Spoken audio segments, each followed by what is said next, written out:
Magandang balita naman para sa mga nais bumiyahe. Asahan ang mas murang presyo ng plane tickets para sa flights mula July 1 hanggang 15.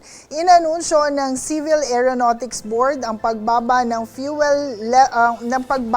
level 9 ng fuel surcharge para sa unang bahagi ng Hulyo mula sa kasalukuyang level 12. Sa ilalim ng level 9, nasa 287 hanggang 839 pesos ang singil para sa domestic flights habang higit 947 hanggang higit 7,000 pesos naman para sa international flights. Ang patuloy na bawas singil ay bunsod ng pagbaba ng presyo ng jet fuel dahil sa bumubuting sitwasyon sa pandaigdigang langis. Ito na ang pinakamababa na fuel surcharge sa loob ng 3 buwan, kasunod ng pagsipa ng historic high level 19 noong ikalawang bahagi ng Abril, bunsod ng tensyon sa Middle East.